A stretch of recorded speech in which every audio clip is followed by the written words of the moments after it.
For the past 5 years, I've been investigating this question of where good ideas come from. It's the kind of problem I think all of us are intrinsically interested in. We want to be more creative, we want to come up with better ideas, we want our organizations to be more innovative. I've looked at this problem from an environmental perspective. What are the spaces that have historically led to unusual rates of creativity and innovation? And what I've found in all of these systems, there are these recurring patterns that you see again and again that are crucial to creating environments that are unusually innovative. One pattern I call the slow hunch, that breakthrough ideas almost never come in a moment of great insight, in a sudden stroke of inspiration. Most important ideas take a long time to evolve, and they spend a long time dormant in the background. It isn't until the idea has had 2 or 3 years, sometimes 10 or 20 years to mature, that it suddenly becomes accessible to you and useful to you in a certain way. And this is partially because good ideas normally come from the collision between smaller hunches, so that they form something bigger than themselves. So you see a lot in the history of innovation, cases of someone who has half of an idea. There's a great story about the invention of the World Wide Web and Tim Berners-Lee. This is a project that Berners-Lee worked on for 10 years. But when he started, he didn't have a full vision for this new medium he was going to invent. He started working on one project as a side project to help him organize his own data. He scrapped that after a couple years, and he started working on another thing. And only after about 10 years did the full vision of the World Wide Web come into being. That is, more often than not, how ideas happen. They need time to incubate, and they spend a lot of time in this partial hunch form. The other thing that's important when you think about ideas this way is that when ideas take form in this hunch state, they need to collide with other hunches. Oftentimes, the thing that turns a hunch into a real breakthrough is another hunch that's lurking in somebody else's mind. And you have to figure out a way to create systems that allow those hunches to come together and turn into something bigger than the sum of their parts.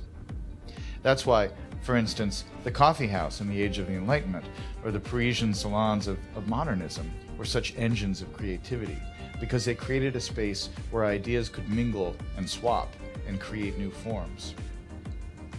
When you look at the problem of innovation from this perspective, it sheds a lot of important light on the debate we've been having recently about what the internet is doing to our brains. Are we getting overwhelmed with an always connected, multitasking lifestyle?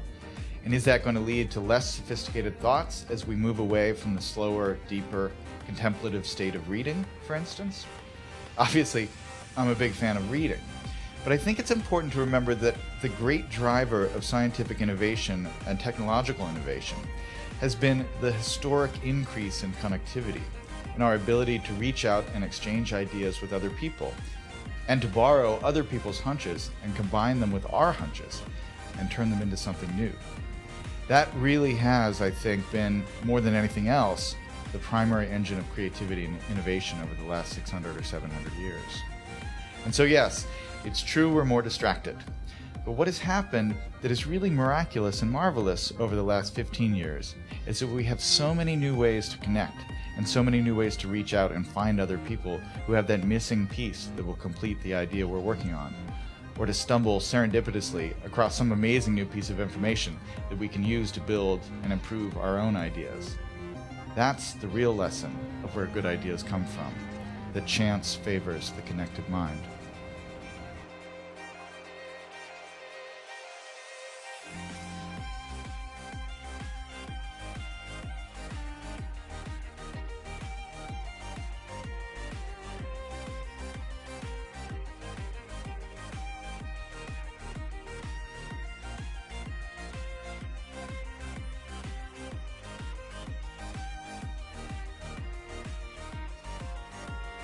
Because of the sexism of the day, I found that signing my business development letters, Stephanie Shirley being my marital name, got no response whatsoever. My dear husband of now over 50 years suggested that I use the family nickname of Steve. Things began to take off. I've been Steve ever since.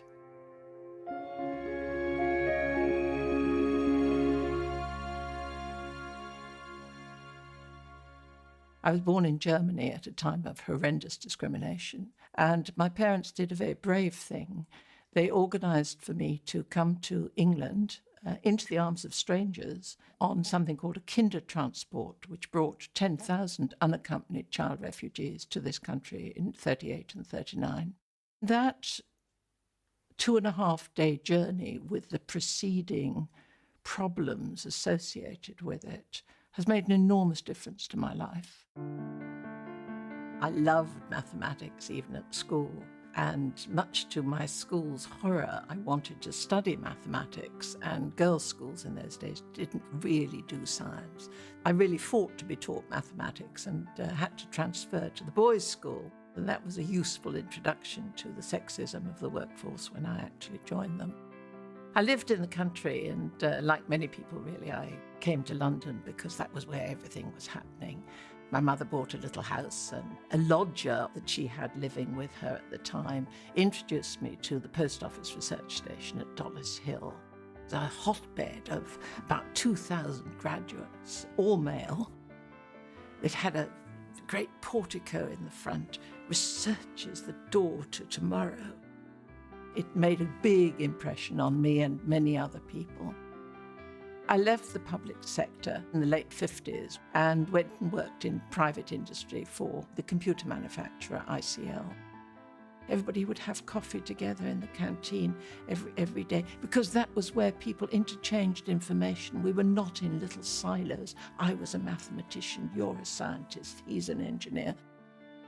It was an interesting time where I learned a great deal and became besotted, really, with the computing industry.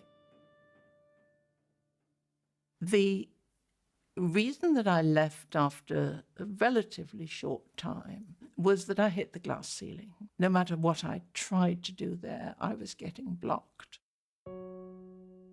I gave my notice and decided to set up my own company of women, managed by women, driven by women. It would be a company writing software only, and it was considered laughable. You can't sell software, it's given away free, and certainly not with women, and certainly not with women working from home. With much thought, I called it freelance programmers, which described what we did. There was a lot of always trying to present ourselves in a most professional way. When the phone rang, and to disguise the baby noises in the background, I would have a tape playing of somebody on a typewriter typing very fast, of course. We did a vast number of early projects concerned with operations research, the siting of depots for an oil company, the scheduling of lorries for Tate & Lyle sugar lorries. It remained a woman's company for 13 years, until in Britain equal opportunities legislation came in. Although legislation was intended to help women, it meant that this all-woman company had to start employing men, and so we did let the men in as long as they were good enough. This great company was eventually owned 25% by its staff. And when we floated on the main London Stock Exchange, after that there were over 70 millionaires among the largely female staff.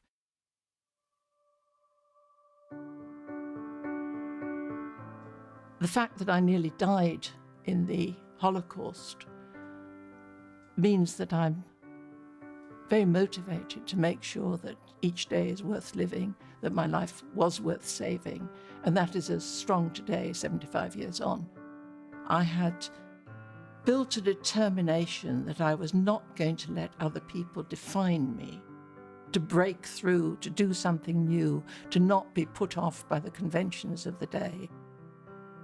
I really, really believe that any individual can make a difference. Male or female, there's so many exciting things going on in the computing industry that if you have an idea, a dream, something that you want to do, then just go for it.